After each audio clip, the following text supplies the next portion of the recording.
नमस्कार फ्रेंड्स, मैं हूं Neha. Welcome to my channel, it is Neha. अपन कर रहे हैं प्रिपरेशन एनटीटी एग्ज़ाम जो कि होने वाला है फरवरी में। तो अभी तक जो है मैंने 9 वीडियोस अपलोड कर दिए हैं। फुल जो सिलेबस के अकॉर्डिंग है, एक एक टॉपिक जो है मैंने कवर करवाया है। और जो 2 मॉक टेस्ट आ चुके हैं, ठीक है, 18 जनवरी से पहले के, ठीक है। तो आप प्लेलिस्ट में जाके देख सकते हैं। तो अब तक अपना जो फर्स्ट टॉपिक है वो हो चुका है, इसके क्वेश्चन आंसर भी हो चुके हैं, मतलब मॉक टेस्ट में इंक्लूड हो चुका है। और भाषाई विकास पूरा कंप्लीट हो गया है। संज्ञानात्मक विकास हो चुका है। और विशिष्ट बच्चे हो चुके हैं। ये टॉपिक बच्चे क्या।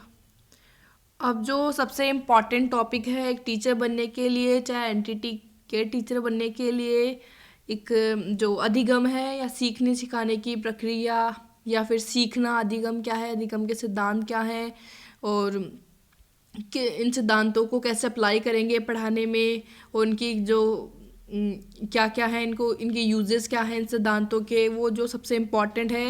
ये 10 नंबर का है, लेकिन अगर अपन उनको माने तो ये 10 नंबर का नहीं है, क्योंकि इसमें ही एक बेस छुपा हुआ है, एक सिलेबस का ये बेस है। क्योंकि जो टॉपिक है वो भी इससे रिलेटेड ही है, ठीक है। क्योंकि आपको एक टीचर बनने जा रहे हैं, तो अगर आपने ये टॉपिक नहीं पढ़ा ना अच्छे से, इसके आपको सिद्धांत वगैरह कुछ पता नहीं है कि कैसे क्या मनोवैज्ञानिकों ने क्या बताया है, किस प्रकार से पढ़ाना चाहिए, अधिगम क्या होता है, किस प्रकार से अपन को कौन कौन सी विधियाँ यूज़ करनी चाहिए, तो मुझे नहीं लगता कि आप 10 क्या आप 15 नंबर अच्छे से आप मतलब माइनस में ही चलो कि वो नंबर नहीं आ सकता 15 के लगभग, अगर आपने ये सीखना नहीं पड़ा तो, ठीक है। और जो सीखने की जो विधियाँ हैं जो नर्सरी लेवल पे है वो तो अलग है, ठीक है। मैं अभी ओनली 8 जो टॉपिक है इसी की बात कर रही हूँ, ठीक है। तो आज जो अपन अधिगम का जो अर्थ है, अधिगम के सिद्धांत है, वो पढ़ेंगे। तो जो मोस्ट ऑफ जो बेस लेंगे, और जो ऑथेंटिक जो बुक है वो है एनसीईआरटी की, जो 11th क्लास की बुक है ना, साइको की, उसमें से पढ़ने वाले हैं, ठीक है। उसमें जो ये थ्योरीज दी रखी है, ठीक है, ये थॉर्नडाइक की और पावलो वगैरह की, ये स्किनर की, तो उसी में से पढ़ने वाले हैं ये हल की। तो एक ऑथेंटिक है सोर्स जिससे कि अपन पढ़ेंगे, तो अगर जो एग्ज़ाम में क्वेश्चन आएंगे तो उसी से आएंगे। ऐसे नहीं कि अपन कोई दूसरी बुक पढ़ेंगे तो वहाँ से आएंगे, क्योंकि वो खुद भी एक ऑथेंटिक बुक में से ही क्वेश्चन बनाते हैं। तो चलिए पढ़ते हैं, सीखना और अधिगम क्या है। तो ये 11th क्लास की एनसीईआरटी की बुक है,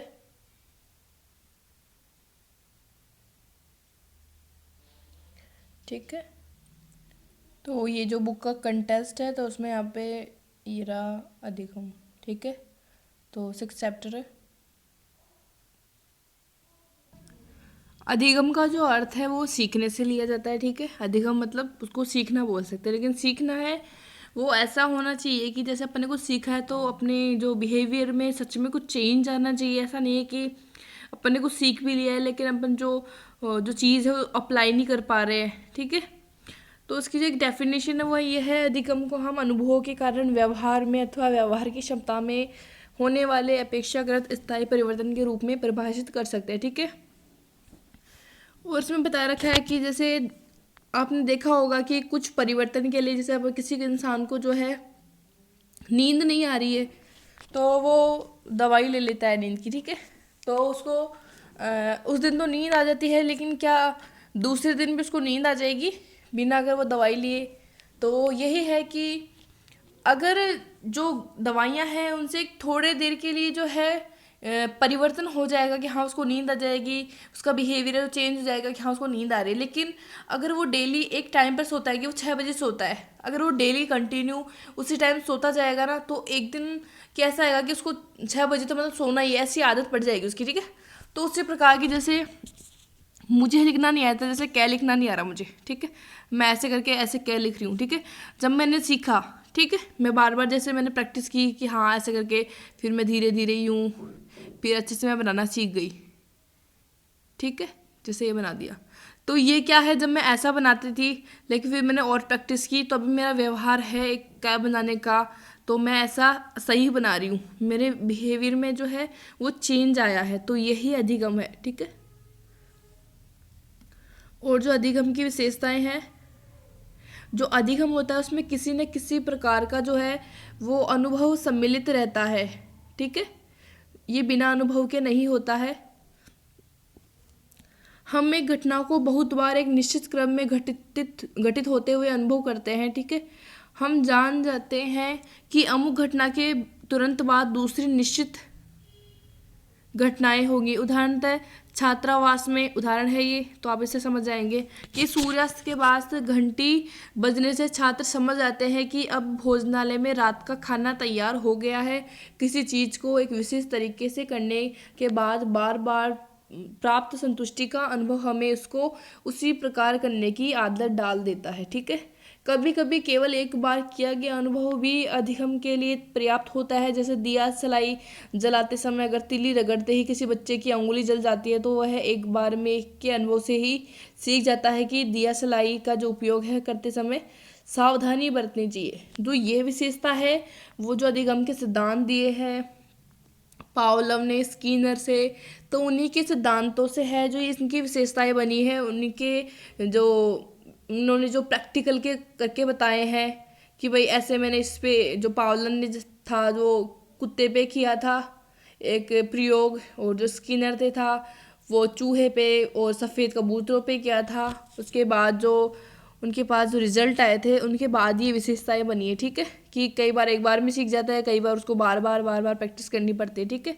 अधिगम के लिए तो अधिगम के कारण व्यवहार में होने वाले परिवर्तन अपेक्षाकृत स्थायी होते हैं, तो आप ये ज़रूर ध्यान रखिए। तो इनको व्यवहार में होने वाले उन परिवर्तनों से अलग पहचानना चाहिए जो न तो स्थायी होते हैं और न ही सीखे गए होते हैं। उदाहरणार्थ थकान, औषधि, आदत आदि के कारण भी बहुधा व्यवहार में परिवर्तन होते हैं। मान लीजिए आप मनोविज्ञान की पुस्तक कुछ समय से पढ़ रहे हैं या मोटर कार चलाना सीख रहे हैं, तो एक समय आता है जब आप थकान महसूस करते हैं। ऐसी स्थिति में आप पढ़ना या कार चलाना छोड़ देते हैं और व्यवहार में यह अस्थायी परिवर्तन थकान के कारण उत्पन्न हुआ है, इसे अधिगम नहीं माना जा सकता है। ठीक है। तो आप एक जो और सोर्सेज हैं तो उनको अधिगम किस प्रकार नहीं माना जाता होगा, तो आप इस उदाहरण से समझ जाएंगे। ठीक है। जो औषधियाँ हैं वो हर टाइम काम नहीं करती है, कुछ टाइम लिया तो उस टाइम काम करेगी, लेकिन उस दूसरे टाइम अपन को वापस लेंगे तभी वो काम करेगी, इस प्रकार से। लेकिन अगर अपन बार बार कंटिन्यू मेहनत से अगर किसी चीज़ को करते हैं अपने दिमाग से कंसंट्रेट करके, तो वो जो चीज़ है वो अपने दिमाग में हमेशा के लिए परमानेंटली ऐसे बैठ जाएगी कि भूल नहीं पाएंगे। ठीक है। नेक्स्ट उदाहरण है व्यवहार में होने वाले परिवर्तन का दूसरा उदाहरण क्या है। ठीक है। मान लीजिए आपके पड़ोस में विवाह हो रहा हो, इससे देर रात तक काफ़ी शोर होता है। प्रारंभ में शोरगुल से आपके कार्य में व्यवधान पड़ता है, आप परेशानी अनुभव करते हैं। जब शोरगुल होता रहता है तो आप कुछ उन्मुखीकरण के प्रतिवर्त करते हैं। ये प्रतिवर्त धीरे धीरे कमज़ोर पड़ जाते हैं और अंत में इन्हें पहचानना संभव नहीं रह जाता। यह भी एक प्रकार का व्यवहार में परिवर्तन है। ठीक है। यह परिवर्तन उद्दीपक के लगातार उद्भाषण के कारण होता है, इसे आदत बन जाना कहते हैं।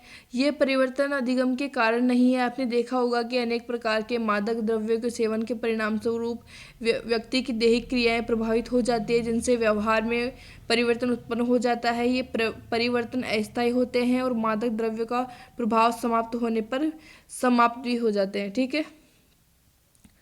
तो इसमें देखा होगा अगर आप कई बार जो अचानक से कोई चीज़ सुनते हैं या देखते हैं या करते हैं तो अपन को थोड़ा उस टाइम थोड़ा अजीब लगता है, थोड़ा अलग लगता है। लेकिन अगर डेली कंटिन्यू वही चीज़ें अपने साथ होती रहती है तो अपन को नॉर्मल लगता है। जैसे कई बार जो है जैसे कोई होते हैं किसी का घर जो लोहार होते हैं उनकी कॉलोनी में होता है। ठीक है। जहाँ पे लोहार होते हैं वहाँ पे आसपास में, ठीक है, तो वहाँ पे जो है सारे दिन टक टक टक टक की आवाज़ आती रहती है। ठीक है। लेकिन अगर कोई उसके पास में से अगर गुजरेगा तो उसको तो लगेगा यार कितना शोरगुल है क्या है, लेकिन जो वहाँ के आसपास के लोग रह रहे हैं उनको तो एकदम नॉर्मल लगता है, उनको कोई स्पेशल नहीं लगता कि हाँ कुछ हो रहा है। ठीक है। तो उस प्रकार से जो इंसान है वो उस प्रकार से ढलता जाता है। ठीक है। वो उसके व्यवहार में आ जाता है वो चीज़ें। नेक्स्ट है, अधिगम में मनोवैज्ञानिक घटनाओं का एक क्रम निहित होता है। यदि हम एक विशिष्ट अधिगम का प्रयोग का वर्णन करें तो स्पष्ट हो जाएगा कि मान लीजिए कि मनोवैज्ञानिकों की रुचि इस बात को समझने में है कि शब्दों की एक सूची कैसे सीखी जाती है, तो वे निम्नलिखित अनुक्रमों का पालन करेंगे। जैसे पहले पूर्व निरीक्षण करना कि कोई व्यक्ति अधिगम के पहले कितना जानता है। ठीक है, जैसे आप किसी बच्चे को पढ़ाओगे, ठीक है, तो अब आपको पढ़ाना है, तो पहले आप क्या करोगे, जो टॉपिक है उससे पहले कुछ क्वेश्चंस पूछोगे कि आपने ये देखा है। अगर जितना उनको पता है कि हाँ हमने कर रखा है, तो आप सोचोगे कि हाँ इतना तो पता है, अगर ये मैं वापस बताऊंगा तो इससे कोई स्पेशल नॉलेज नहीं होगा। तो आप जो है भाई इतना उनको पता है, अब इसके आगे क्या बताना है वो आप क्लास में पढ़ाओगे। ठीक है, तो वही चीज़ें हैं। निर्धारित समय में स्मरण करने के लिए शब्दों की एक सूची प्रस्तुत करना। इस समय के दौरान नूतन ज्ञान प्राप्त करने के लिए व्यक्ति के द्वारा शब्दों की सूची का प्रक्रमण करना। फोर्थ है, प्रक्रमण के पूर्ण होने के उपरांत नूतन ज्ञान, नया ज्ञान अर्जित होना जो अधिगम होगा। ठीक है, तथा कुछ समय व्यतीत हो जाने के उपरांत व्यक्ति के द्वारा प्रक्रमित सूचना का पुनः स्मरण करना। एक व्यक्ति पूर्व परीक्षण के समय जितने शब्द जानता था उसकी अपेक्षा अब जितने जानता है, दोनों में तुलना करके कोई भी यह अनुमान लगा सकता है कि अधिगम हुआ है। इस प्रकार अधिगम एक अनुमानित प्रक्रिया है और निष्पादन से भिन्न है। निष्पादन व्यक्ति का प्रेक्षित व्यवहार या अनुक्रिया या क्रिया है। आइए तो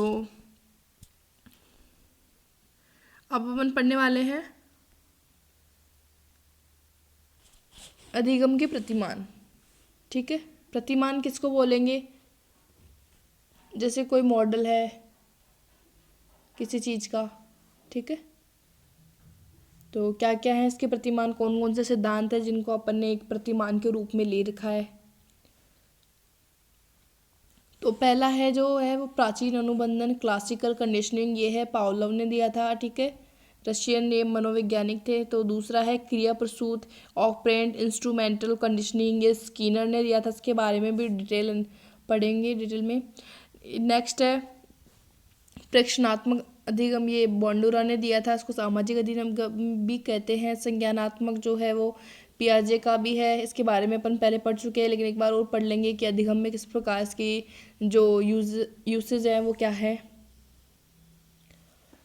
और ये वाचिक अधिगम है। नेक्स्ट संप्रत्य अधिगम, कौशल अधिगम। ठीक है, तो सबसे पहले क्या है, सबसे पहले अधिगम है प्राचीन अनुबंधन या क्लासिकल कंडीशनिंग। जो ये जो सिद्धांत दिया था वो इवॉन वी पावलोव ने दिया था। ये रशियन वैज्ञानिक थे, मनोवैज्ञानिक थे। तो इन्होंने एक प्रयोग किया था एक डॉग पे। ठीक है, और ये इसके जो गले से एक ये लार ग्रंथि से लगी एक नली है और ये शीशा है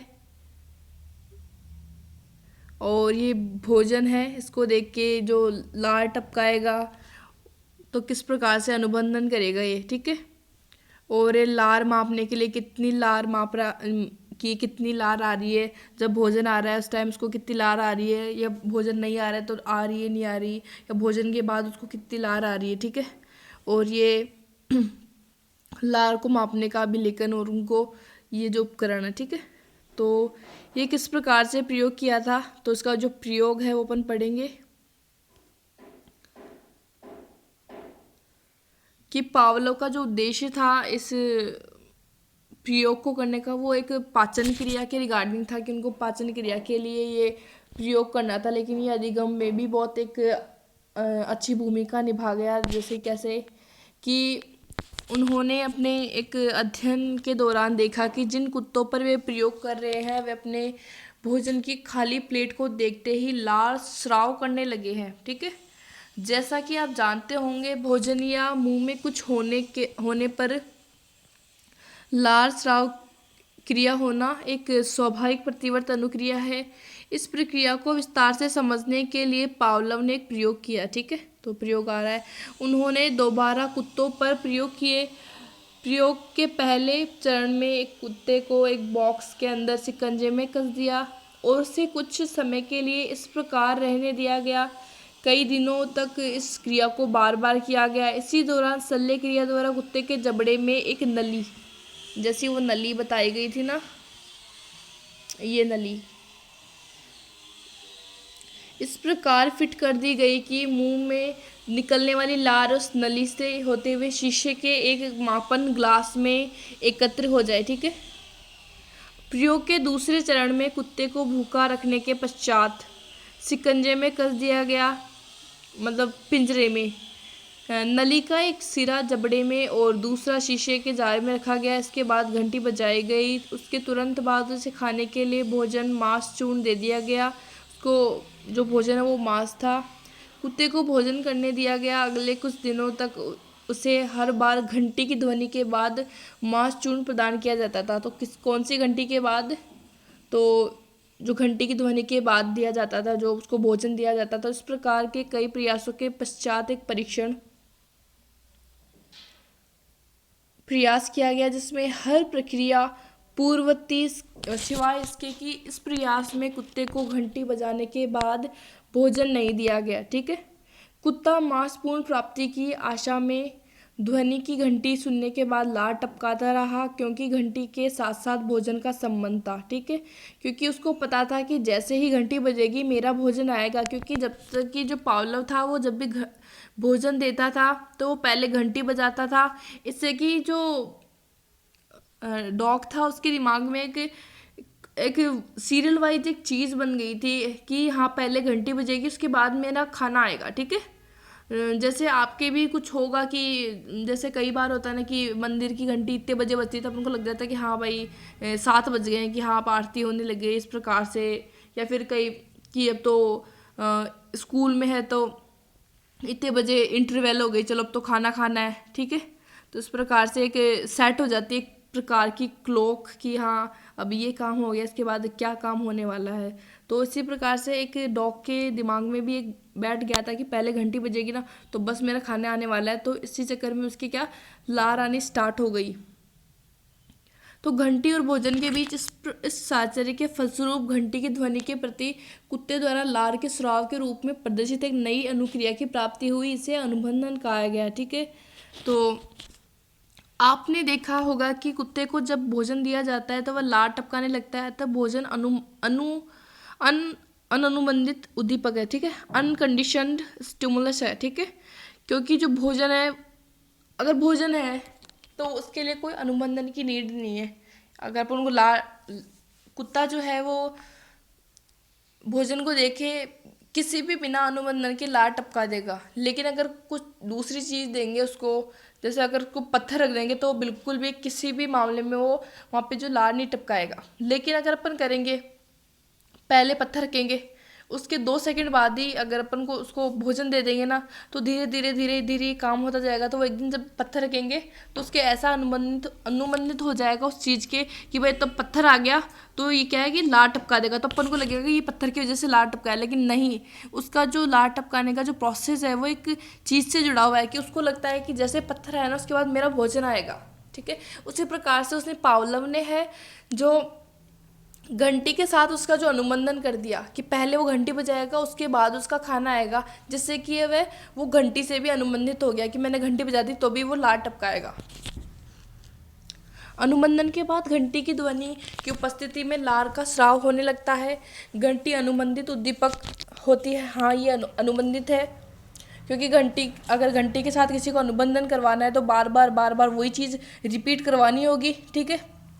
जैसे 7 बजे मंदिर की घंटी बजती है तो अपन को लगता है एक दिन बजी है, अपन को पता नहीं चलता। लेकिन अगर उस टाइम अपन टाइम देख लेते हैं कि हाँ भाई 7 बजे बजी है, अगर नेक्स्ट टाइम देखें कि हाँ 7 बजे बज रही है, ठीक है, फिर तीसरे दिन अगर 7 बजे बज रही है तो अपन एक टाइम भी नहीं देखते ना 10-15 दिन बाद की घंटी बज रही तो अपन सीधा बता देगा अरे 7 बज रहे हैं घंटी बज गई। ठीक है।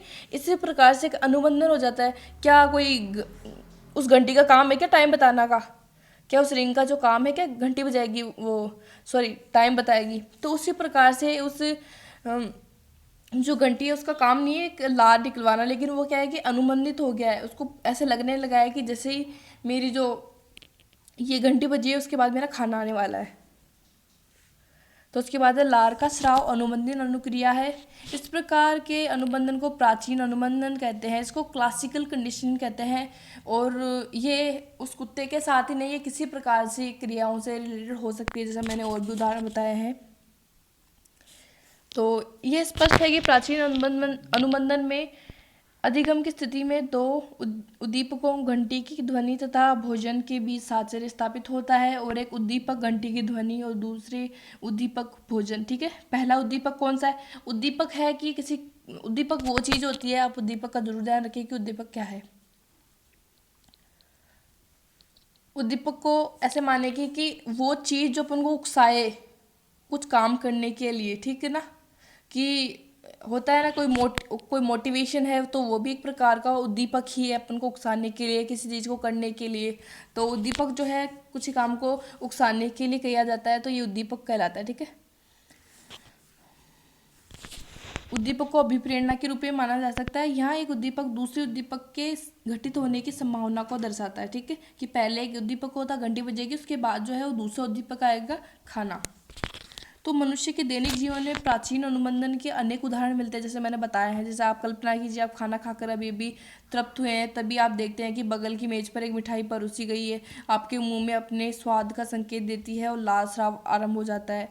आप इसे खाने जैसा अनुभव करते हैं, ये अनुबंधित अनुक्रिया है। एक दूसरा उदाहरण लीजिए, शेषावस्था में बच्चे तीव्र ध्वनि से स्वाभाविक रूप से डरते हैं। मान लीजिए एक छोटा बच्चा फूला हुआ गुब्बारा पकड़ता है और तीव्र ध्वनि के साथ उसके हाथों में फट जाता है, बच्चा डर जाता है।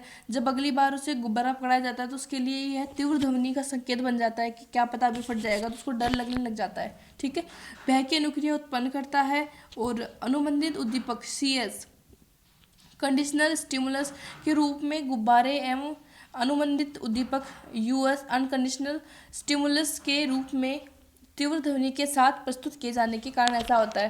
तो ये बहुत ही इजी फॉर्म में था ये उदाहरण, तो आपको समझ में आ गया होगा। और वैसे मैंने समझा दिया है कि क्या था, कि जो ये कुत्ता था ना, पहले तो उसको जो घंटी बजाते थे फिर खाना आ जाता था, ऐसे बहुत बार किया। ठीक है, घंटी बजाए खाना दे दिया, घंटी बजाए खाना दे दिया। लेकिन एक बार ऐसा हुआ कि बस खाली घंटी बजाएगा 2-3 बार और उनको खाना नहीं दिया गया, लेकिन फिर भी ये जो ये लार निकालता गया। लेकिन जब वो बार बार जब घंटी बजाए कि भाई आज बजा दी घंटी, आज लार निकाल दिया, भोजन नहीं दिया, आज फिर दूसरे दिन जो है घंटी बजा दी, लार निकाल दिया, तीसरे दिन। लेकिन जब ऐसे ऐसे धीरे धीरे करते जाएंगे ना, तो एक ऐसी स्टेज आएगी कि जो है वो लार निकालना बंद कर देगा।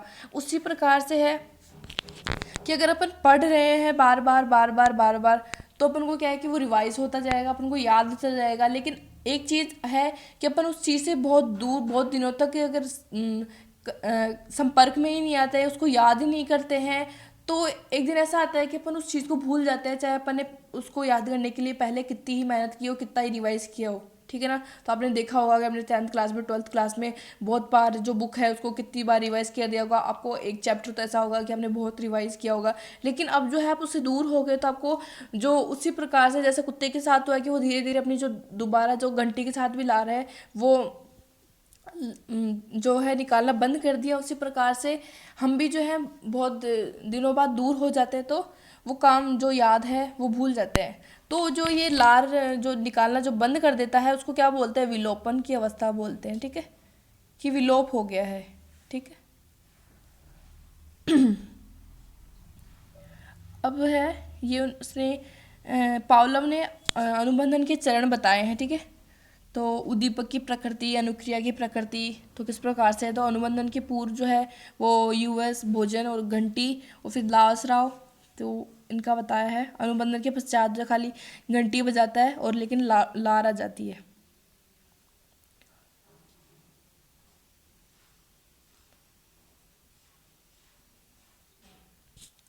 अब नेक्स्ट जो है वो है क्रिया प्रसूत नैमित्तिक अनुबंधन, इसको कहते हैं ऑपरेंट कंडीशनिंग।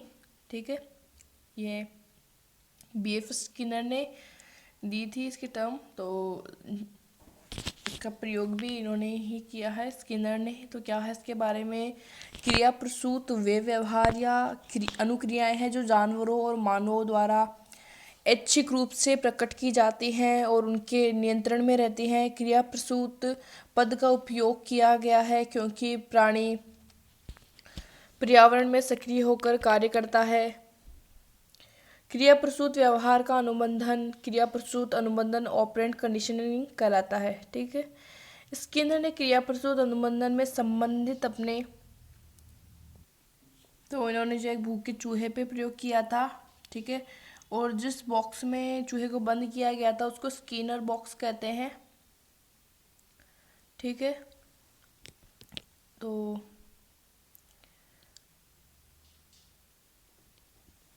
चूहा जो इस बॉक्स में चारों ओर घूम फिर सकता था, परंतु इसके बाहर नहीं जा सकता था। बॉक्स की एक दीवार में एक लीवर लगा था जिसका संबंध बॉक्स की छत पर लगे एक भोजन पात्र से होता था।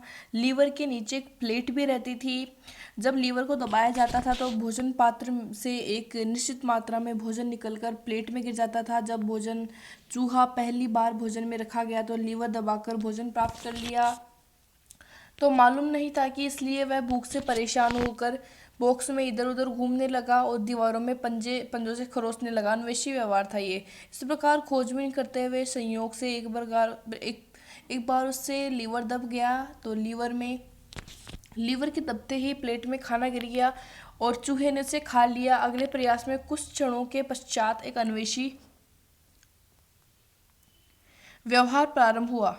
ठीक है, तो इस प्रकार से ये जो है बॉक्स है स्किनर का, तो इसमें जो ये चूहा है तो ये एक लीवर है, तो ये इधर उधर कूदता है। ठीक है, तो जैसे इस लीवर पे इसका जो पैर आएगा या फिर खुद ये कूदेगा तो इस पे क्या है, खाना आ जाएगा। ठीक है, लेकिन जब वो स्टार्टिंग में करता है तो अचानक से एक बार उसका पैर लग जाता है।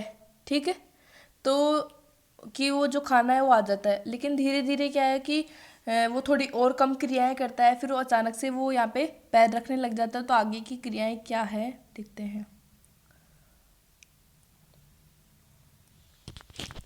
जैसे जैसे प्रयासों की संख्या बढ़ती गई है, चूहे को बॉक्स में रखने और उसके लीवर दबाने के बीच का समय अंतराल घटता गया है। अनुबंधन पूर्ण हो जाता है जब स्किनर बॉक्स में रखते ही चूहा लीवर दबाकर भोजन प्राप्त कर लेता है। यहाँ यह स्पष्ट है कि लीवर दबाने की अनुक्रिया है जो क्रिया प्रसूत अनुक्रिया है जिसका परिणाम भोजन प्राप्ति है। तो आपको समझ में आया होगा कि स्टार्टिंग में वो है ना 15 मिनट तक है उछल कूद करता है। ठीक है, फिर वो कई बार उसका लग जाता है पैर तो उसको भोजन मिल गया। फिर नेक्स्ट टाइम जो है वो 12 मिनट ही करता है और वो उसका पंजा जो है वो जल्दी लग जाता है। फिर धीरे धीरे क्या है वो 7 मिनट में ही लगाने लग जाता है उस पर पंजा, फिर उसको पता चल जाता है कि मैं इस एरिया में अगर पंजा मारूंगा तो खाना आएगा। ठीक है, फिर एक बार ऐसा होता है कि वो 4 मिनट में खाना ले लेता है।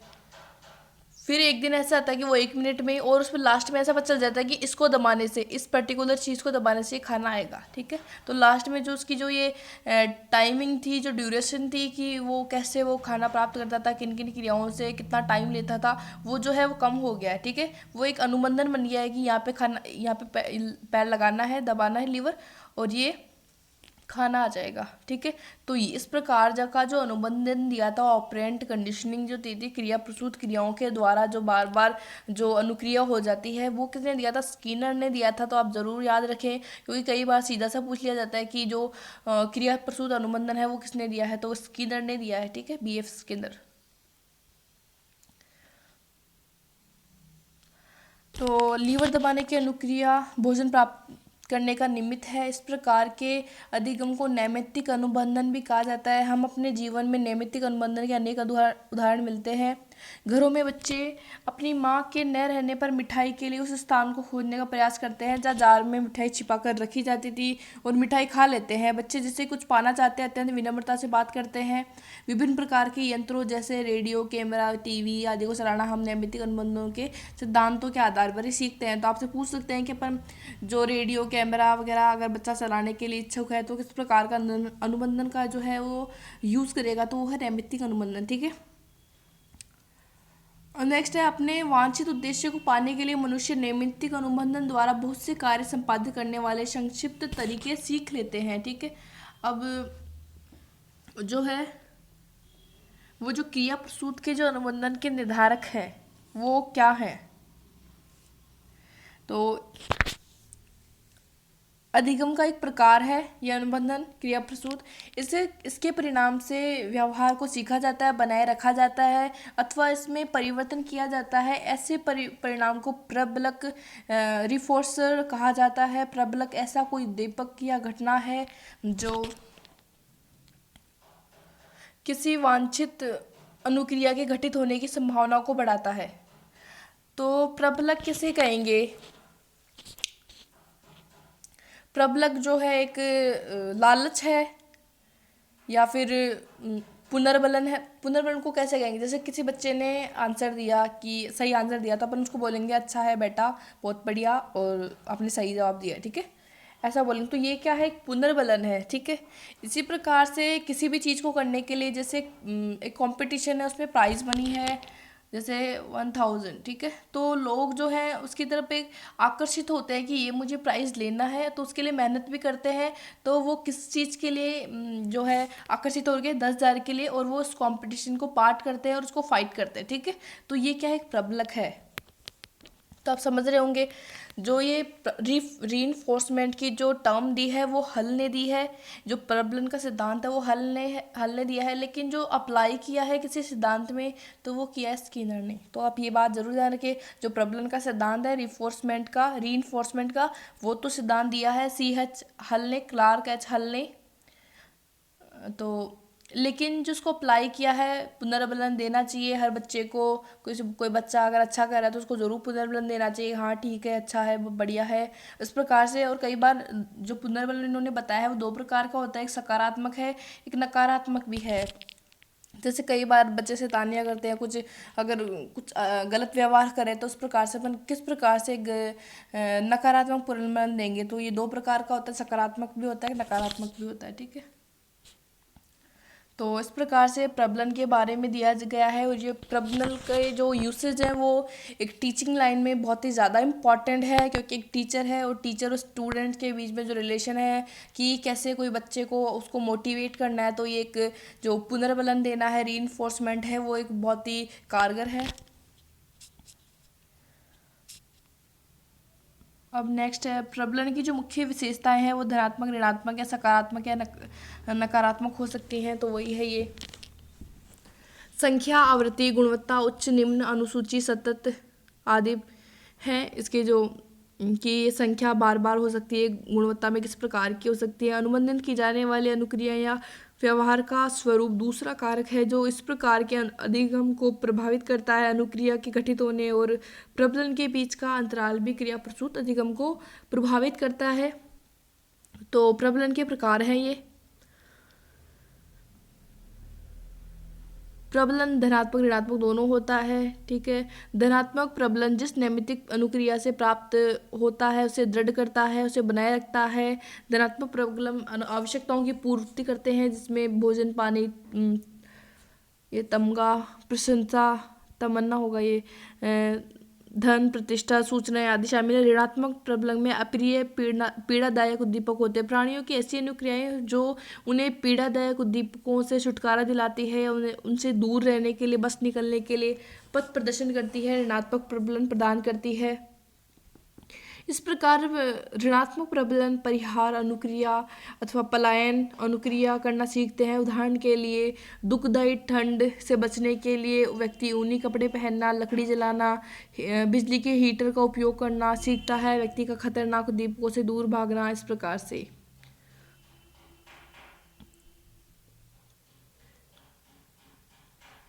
ये प्रबलन की विशेषताएं हैं।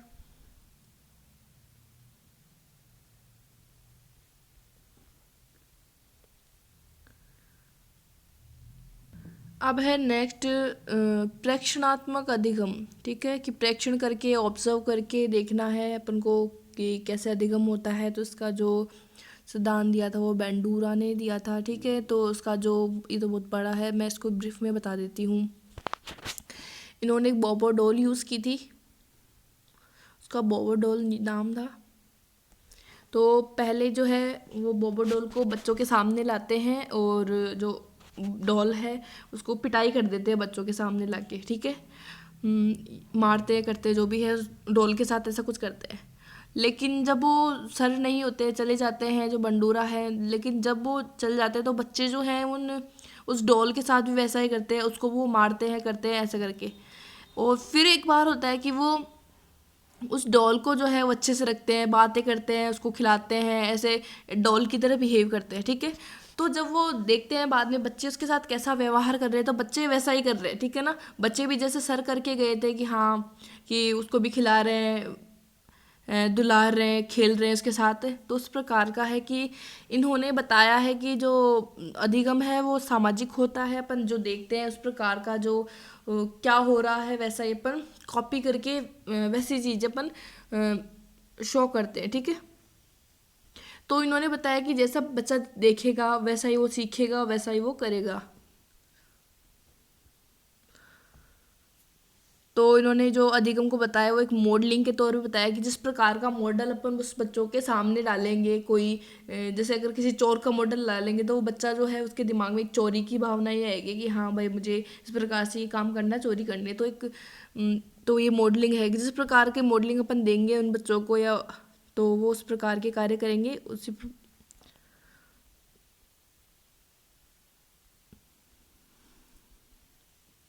अब नेक्स्ट है संज्ञानात्मक अधिगम।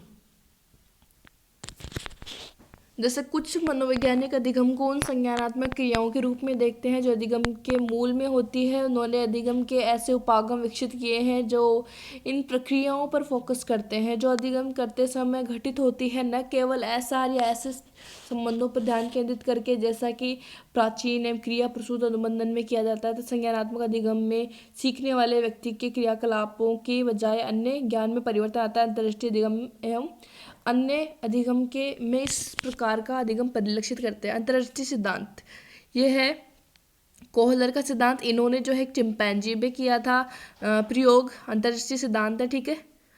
इनसाइट थ्योरी है, तो जो चिंपैंजी का नाम था वो सुल्तान था।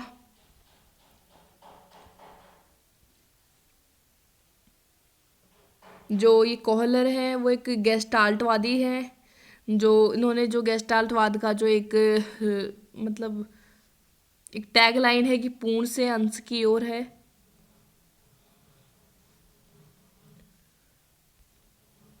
लेकिन जो गेस्टाल्टवादी हैं वो भी संज्ञानात्मक में ही आते हैं, ठीक है। जो संज्ञानात्मक की है मैं थोड़ी एक बार और विशेषताएं बता देती हूँ ब्रीफ में। जो संज्ञानवादी अधिगम है वो किस प्रकार से होता है, जो संज्ञान है उसके बारे में तो आप पहले वाले वीडियोज़ में पढ़ सकते हैं, संज्ञान वाला जो वीडियो है। लेकिन जो अधिगम है वो किस प्रकार से होता है, तो ये मानते हैं कि जो अधिगम है वो एक मानव ही कर सकता है, ठीक है। इन्होंने ये माना है। और अधिगम जो है वो अचानक होता है। अधिगम जो है एक समस्या समाधान से मतलब समस्या समाधान पहले कि एक समस्या आती है उसका समाधान कैसे करते हैं उससे एक अधिगम होता है, ठीक है। और जो संज्ञानवादी है, संज्ञानवादियों में जो गेस्टाल्टवादी थे, तो गेस्टाल्टवाद का जो दिया था वो वर्दीमन ने दिया था। और जो संज्ञानात्मकता है वो संवेदना, बुद्धि, प्रत्यक्षीकरण, संज्ञान, समस्या इन सभी से जुड़ी हुई है, ठीक है। और ये अचानक सॉरी हाँ, ये उन्होंने चिंपैंजी पे अनेक प्रयोग किए जिसमें चिंपैंजी को जटिल समस्याओं का समाधान करना था।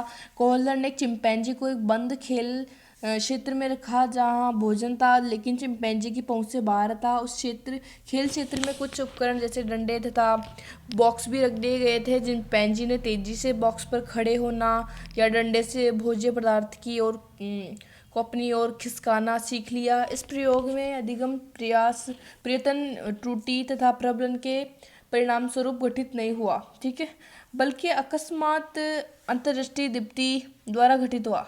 जो इनका जो मानना है कि जो अधिगम होता है या अचानक से जो समस्या का समाधान जो निकलता है वो अचानक से निकलता है, ठीक है। वो एक अंतर्दृष्टि अचानक से कोई इंसाइट से कोई एक सॉल्यूशन निकलता है कि हाँ ऐसे कर कि ऐसे काम हो जाएगा। तो उन्होंने बताया कि वो जो कोई सॉल्यूशन निकलता है वो अचानक से सडनली निकलता है। फिर अचानक से जो है वो चिंपैंजी एक बक्से पर खड़ा हो जाता है, फिर एक डंडा उठाकर केले को मारता है। तो वो सामान्यतः उसकी पहुंच से बाहर ऊंचाई पर थे लेकिन चिंपैंजी ने अधिगम जो है प्रदर्शित किया, ठीक है। तो इस प्रकार से वो एक बार जो है वो बॉक्स पे बॉक्स रख के चढ़ के वो केले खा लेता है, ठीक है। और एक बार जो है उसके पास बॉक्स नहीं होता है, लेकिन एक स्टिक्स होती है, तो उनको जोड़ के वो केले प्राप्त कर लेता है। तो उस प्रकार से जो उसने कैसे सीखा उसके बारे में बताया गया है।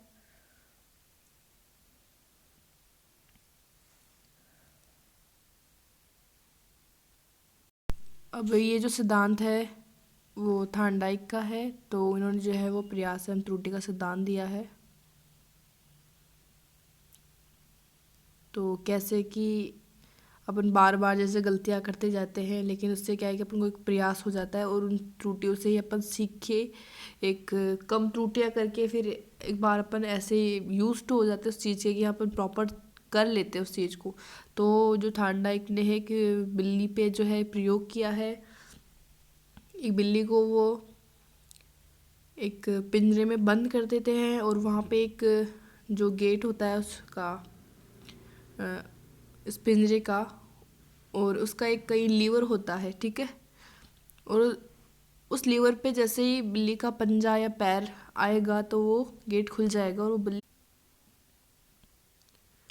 तो ये है, अपन पहले इसका बारे में पढ़ लेते हैं क्या है। जो थॉर्नडाइक थे वो एक पशु मनोवैज्ञानिक थे। इन्होंने बिल्ली, चूहे, मुर्गी आदि पर प्रयोग करके यह निष्कर्ष निकाला कि पशु, पक्षी व बच्चे पर्यटन में भूल द्वारा सीखते हैं, और कि बिल्ली के लिए एक भोजन उद्दीपक था कि उन्होंने जो एक पिंजरा बनाया था, वहाँ पे एक बिल्ली थी, कैट, ठीक है, और उसके बाहर एक उन्होंने एक उद्दीपक रखा, उसके अंदर मछली थी या मीट था, ठीक है, मछली मानते हैं। तो जो बिल्ली है उसने मछली को देखा, अब वो उसके मन में आया कि बस मुझे कैसे भी इस पिंजरे से निकलना है और बाहर बस इस मछली को खाना है, ठीक है। तो जो पिंजरे का गेट था उसका एक लीवर था, उसी पिंजरे में बस उस बिल्ली को इधर उधर घूम के उसको खोलना था। तो बहुत सारी जो है एक्टिविटीज़ करती है, कूदती है, इधर उधर घूमती है, फिर एंड में जाके उसने एक 25 मिनट या 30 मिनट मान लेते हैं, जूम कर लेते हैं कि उसने वो खोल लिया और उसने मछली को जो खा लिया। फिर नेक्स्ट डे हुआ तो उसको लगा कि हाँ यार, ये गेट खोलने का तो यही है, मुझे यही कूदना चाहिए, तो उसने कूदा। तो वो जो मिनिमम जो काम 30 मिनट में कर पा रही थी वो आज उसने 27 मिनट में ही ढूंढ लिया लीवर और दबा दिया। फिर धीरे धीरे वो उसी प्रकार से एक जो लीवर की जगह थी उसने ये कंफर्म कर लिया कि जो लीवर है वो यहाँ तो नहीं है, ये इसी एरिया में है। तो उसने जो अपना टाइम है वो कम करने लग गई धीरे धीरे। तो एक दिन ऐसा है कि 10 मिनट में ही जो है वो अपना खाना पा लेती है, जैसे देखती है खाने को तो जल्दी से लीवर इधर उधर कूदती है और लीवर तक उसका पैर चला जाता है। फिर एक दिन ऐसा होता है कि वो लीवर को 2 मिनट में दबा लेती है ना। और एक दिन ऐसा आता है कि वो सीधा बस जैसे खाना रखा वो बस सीधा जाएगी और वो लीवर को दबाया और वो खाना ले लेती है। तो ये उसने कैसे किया, उसने जो अपनी पहले जो उसने त्रुटियां की है कि हाँ मैंने ऐसे उछल कूद की और फिर इतने टाइम बाद, तो उसने कुछ त्रुटियों के बाद ही धीरे धीरे कुछ सीख के वो एक अधिगम कर लिया कि हाँ भाई यहाँ पे लीवर है, इसको दबाना है और मेरे को खाना मिल जाएगा, ठीक है। तो इसी प्रकार से अधिगम के बारे में भी इन्होंने यही सिद्धांत दिया है कि जिस प्रकार से वो बिल्ली जो खाना ले आती है बार बार अपनी त्रुटियों से सीख के, उसी प्रकार से जब अपन अधिगम करते हैं तो अपन को अपनी त्रुटियों से सीखना चाहिए और एक अच्छा अधिगम करना चाहिए उनसे सीख के। तो जो प्रयास एवं त्रुटि का जो शिक्षा में महत्व क्या है वो इम्पोर्टेंट ज़्यादा है। इस विधि से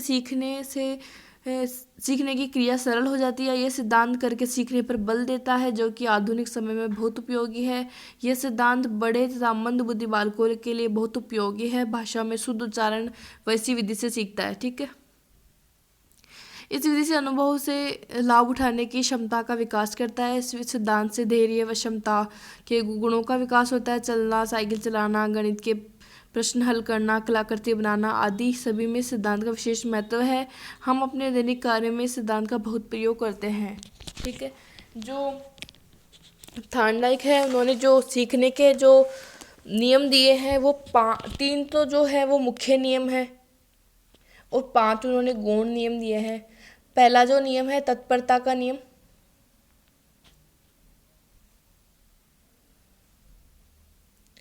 तो इसके बारे में है कि कोई भी जो सीखने वाला है उसको उस चीज़ के लिए तत्पर होना चाहिए, तैयार होना चाहिए कि हाँ मुझे ये चीज़ सीखनी है।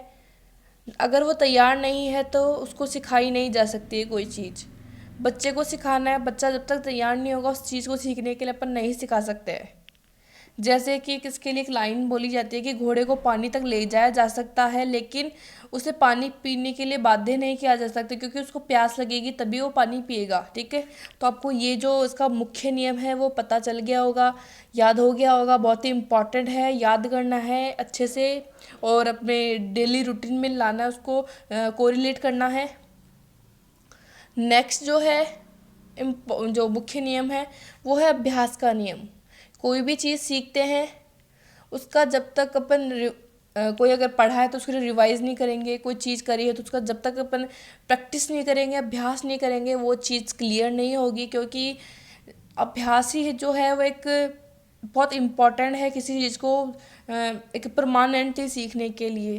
तो उन्होंने जो उनका दूसरा नियम है वो अभ्यास का नियम है। ठीक है, जो थर्ड नियम है वो है प्रभाव का नियम।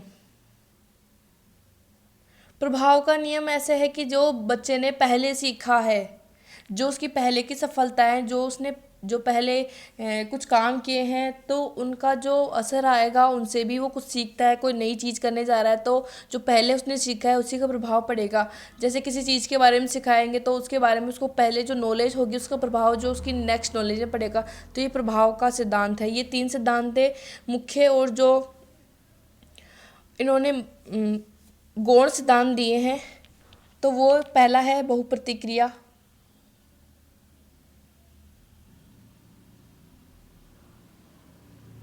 बहुप्रतिक्रिया का नियम। सेकंड है आंशिक प्रतिक्रिया का नियम। थर्ड है मनोवृत्ति का नियम। चौथा है साहचर्य का नियम।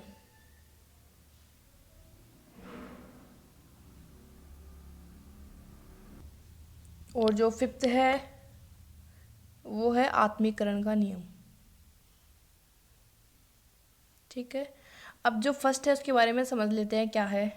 बहुप्रतिक्रिया का नियम, जैसे वो बिल्ली है, वो कुछ सीखने के लिए बहुत सारी क्रियाएं करती है, उछलती है, कूदती है, पैरों को भी इधर उधर जो है मारती है। तो इस प्रकार से उसने बहुत सारी प्रतिक्रियाएं की कुछ सीखने के लिए। तो इसी प्रकार से ये बहुप्रतिक्रिया का नियम है। दूसरा है आंशिक क्रियाओं का नियम। फिर उसने धीरे धीरे है ना उन क्रियाओं में से कुछ क्रियाएं छाटी कि हाँ भाई ये इंपॉर्टेंट है, यहाँ का हिस्सा मेरे को यहाँ भी मेरे पैर जो है चलाने हैं। तो उसने एक अपनी क्रियाओं को जो कम किया। तो उस प्रकार से आंशिक क्रिया का नियम। फिर मनोवृत्ति का नियम, उसने अपना माइंड चेंज किया, अपने मनोवृत्ति में लाया कि हाँ मुझे ये चीज़ लेनी है, करनी है, इस प्रकार से। थर्ड जो है साहचर्य का नियम, उसने अपनी क्रियाओं में साहचर्य बनाया कि मुझे इस प्रकार से क्रियाएं करनी है, फिर मुझे अधिगम करना है। और साहचर्य। फिर जो नेक्स्ट है आत्मीकरण का नियम, सॉरी साहचर्य, मनोवृत्ति साहचर्य हो गया। फोर्थ था साहचर्य का नियम, साहचर्य किया अपनी क्रियाओं में। और जो फिफ्थ है आत्मीकरण का नियम, आत्मीकरण का नियम है कि उसको अधिगम जो है उसका आत्मीकरण हो गया है, उसको उसकी नॉलेज हो गई, उसका अनुभव हो गया है किस प्रकार से हुआ है। तो जो ज़्यादा इम्पॉर्टेंट है वो उसके 3 नियम है कि आपको सीधा सा पूछ लेता है कि पहला तो जो है तत्परता का नियम है, दूसरा अभ्यास का नियम है, तीसरा है प्रभाव का नियम है, या उसको प्रभाव को संतोष या असंतोष का नियम भी कहते हैं। तो सीधा सा पूछ लेता है कि इसमें से कौन सा जो मुख्य नियम नहीं है। तो आपको जो ये 5 जो गौण नियम है इनके बारे में इनका एक ऑप्शन दे देगा और पूछ लेगा कि कौन सा नहीं है। तो अगर आपको ये 3 याद होगी तो आप तीसरा जो चौथा जो ऑप्शन है वो अपने आप ही अलग हटा देंगे। ठीक है, तो इनके जो क्वेश्चन हैं वो मैं मॉक टेस्ट में लगा दूंगी, तो आपका जो ये कॉन्सेप्ट है वो अच्छे से क्लियर हो जाएगा। ठीक है, और जो इसके अन्य नाम क्या है इस सिद्धांत के त्रुटि और अब प्रयासन त्रुटि के, बहुत इंपॉर्टेंट है इसमें अधिगम के सिद्धांतों में। तो उसको बोलते हैं अपन बहुप्रतिक्रिया का सिद्धांत भी बोलते हैं, संबंधवाद का सिद्धांत बोलते हैं, बॉन्ड थ्योरी बोलते हैं। ठीक है, और उद्दीपक अनुक्रिया का सिद्धांत, एसआर थ्योरी बोलते हैं इसको। ठीक है। अब जो नेक्स्ट आने वाला है अपना पुनर्विलन का सिद्धांत, ठीक है। पुनर्विलन का सिद्धांत जो है वो CH हल ने दिया था, ठीक है। इनका मानना है कि सतत और प्रयास और मजबूत पुनर्विलन से जटिल कार्य भी आसान बन जाता है। इस सिद्धांत को सबलीकरण और प्रबलन के सिद्धांत के नाम से भी जाना जाता है। तो इतना ही है, लेकिन इनका जो यूसेज किया था, जो एक प्रॉपर इसकी जो डेफिनेशन और ज़्यादा डीप डेप्थ में जो दी थी वो स्किनर ने दी थी, क्योंकि उन्होंने अपने जो सिद्धांत था उसमें यूज़ किया था क्रिया प्रसूत में कि कैसे बच्चे को एक पुनर्बलन देना चाहिए। लेकिन जो पुनर्बलन की जो टर्म दी थी वो किसने दी थी? CH हल ने दी थी, ठीक है। पुनर्बलन की बच्चे को कैसे मोटिवेट किया जाना चाहिए, अगर कोई अच्छा बता रहा है तो, अगर कोई गलत कर रहा है तो उसको किस प्रकार से मोटिवेट किया जाना चाहिए, ठीक है।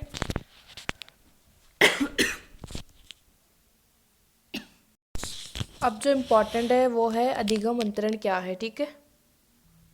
तो अधिगम अंतरण का जो आपके सिलेबस में जो नाम दिया गया है वो अधिगम स्थानांतरण है। तो इसका जो ये थ्योरी है वो इतनी बड़ी है, तो इसका जो ब्रीफ में है वो मैं बता देती हूँ कि क्या है। तो ये जो है वो 3 प्रकार का होता है। एक तो सकारात्मक अधिगम स्थानांतरण, दूसरा है नकारात्मक, और एक है शून्य, ठीक है। अगर आप उसको ये अभी जो कॉन्सेप्ट है समझ लेते हैं तो आपको कितनी ही थ्योरी चाहे पढ़ लो, को कोई पढ़ने की ज़रूरत नहीं है, क्योंकि ये समझने की चीज़ें हैं। तो आप यहीं समझ लीजिए, कहीं पढ़ने की नीड नहीं है, क्योंकि समझना ज़्यादा ज़रूरी होता है कितनी थ्योरी पढ़ लो। तो क्या है, पहला जो सकारात्मक है वो क्या है? सकारात्मक में है जैसे आपको आता है साइकिल चलाना, जैसे आपको सीखनी है स्कूटी चलानी, तो जो साइकिल चलाने का जो वर्क प्रोसेस है वो एक आपको हेल्प करेगा स्कूटी में, क्योंकि उसमें बैलेंसिंग होती है। जैसे अगर इंसान ने स्कूटी में साइकिल में अगर बैलेंसिंग सीख ली तो वो इजीली स्कूटी अच्छे से चला पाएगा। तो उसका जो अधिगम था वो साइकिल थी। तो इससे जो नेक्स्ट है स्कूटी, तो स्कूटी चलाने में हेल्प करेगा, क्योंकि साइकिल से तो बड़ी स्कूटी है। एक थोड़ा अधिगम थोड़ा नेक्स्ट है, नेक्स्ट लेवल पे है। तो ये जो अधिगम है साइकिल चलाने वाला वो उसको हेल्प कर रहा है, ठीक है। तो ये क्या हो गया? सकारात्मक अधिगम। मतलब जो पहले हुई सीखी चीज़ें हैं वो आगे वाले में हेल्प करती हैं, कोई दूसरी चीज़ सीख रहे हैं तो वो हो गया सकारात्मक अधिगम, ठीक है। और नकारात्मक अधिगम जैसे इंडिया में जो है, सॉरी, जो इंडिया में है वो जो गाड़ियाँ चलती है वहाँ पे राइट हैंड पे बैठ के जो ड्राइवर चलाते हैं, लेकिन जो अमेरिका वगैरह में है वहाँ पे लेफ्ट में बैठ के चलाते हैं। अगर कोई इंडिया का ड्राइवर इंडिया में जो गाड़ी चलाता है वो अगर अमेरिका जाएगा, जो जो उसका राइट में बैठ के चलाने का जो एक्सपीरियंस है वो उसको वहाँ पे जाके जो है वो सही नहीं, उसको प्रॉब्लम क्रिएट करेगा, ठीक है। तो ये जो अधिगम हुआ है उसको, वो जो दूसरी चीज़ सीख रहा है वहाँ पे जाके लेफ्ट में कैसे बैठ के चलाना है, तो वहाँ पे कुछ अपनी नेगेटिविटी फैला रहा है कि उसको थोड़ी प्रॉब्लम हो रही है। तो ये क्या है? एक नकारात्मक अधिगम है, ठीक है। और शून्य क्या है? जैसे आप इंग्लिश पढ़ रहे हैं, ठीक है, और आप इधर मैथ पढ़ रहे हैं, तो इससे कोई फ़र्क नहीं पड़ रहा है कि आप चाहे इंग्लिश पढ़ो, अगर इंग्लिश पढ़ रहे हो तो इंग्लिश वाला अलग याद होगा और मैथ वाला अलग याद होगा। हिंदी पढ़ रहे हैं तो हिंदी वाला अलग याद होगा, मैथ का अलग याद होगा, तो इनका अलग रिलेशन है, तो इनमें कोई इफेक्ट नहीं हो रहा है। तो ये क्या है? शून्य अंतरण है, शून्य स्थानांतरण है, ठीक है। तो आपको समझ में आया होगा कि अगर कोई हेल्प करे तो अधिगम नेक्स्ट लेवल पे तो वो सकारात्मक होगा, अगर हेल्प नहीं करता है, प्रॉब्लम क्रिएट करता है, वो नकारात्मक होता है। अगर कोई हेल्प नहीं हो रही, कुछ भी नहीं हो रहा, ना कुछ प्रॉब्लम क्रिएट हो रही है, तो शून्य स्थानांतरण होता है। तो ये इतना सा कॉन्सेप्ट था स्थानांतरण का, अधिगम का। अगर आपको समझ में आ गया तो आप इजीली कैसा भी क्वेश्चन आप कर पाएंगे। हम नेक्स्ट, और ये है अधिगम के जो अपने सिद्धांत पढ़े हैं उनके क्या यूसेज है, क्या अनुप्रयोग है, तो उसके बारे में एनसीईआरटी में ये दे रखा है। तो आप एक बार डिटेल में अपने खुद से भी पढ़ लीजिएगा अगर कुछ छूट जाए तो, ठीक है। और वैसे मैं डिटेल में बता देती हूँ, ठीक है। तो इसमें जो फर्स्ट वाला जो है कि उसका जो फर्स्ट था पावलोव के बारे में, जो पावलोव का था शास्त्रीय अनुबंधन, तो उसके जो क्या यूसेज है जो अपन पढ़ाएंगे टीचर के रूप में, तो उसके, और जो थॉर्नडाइक का था प्रयास एवं त्रुटि का, तो उसके क्या उपयोग है उसके बारे में है। तो इनका जो उपयोग अपन पढ़ेंगे अभी, कि ये जो सिद्धांत है बच्चे को सिखाएंगे तो ये समस्या समाधान में सहायक है, जो पावलोव का है।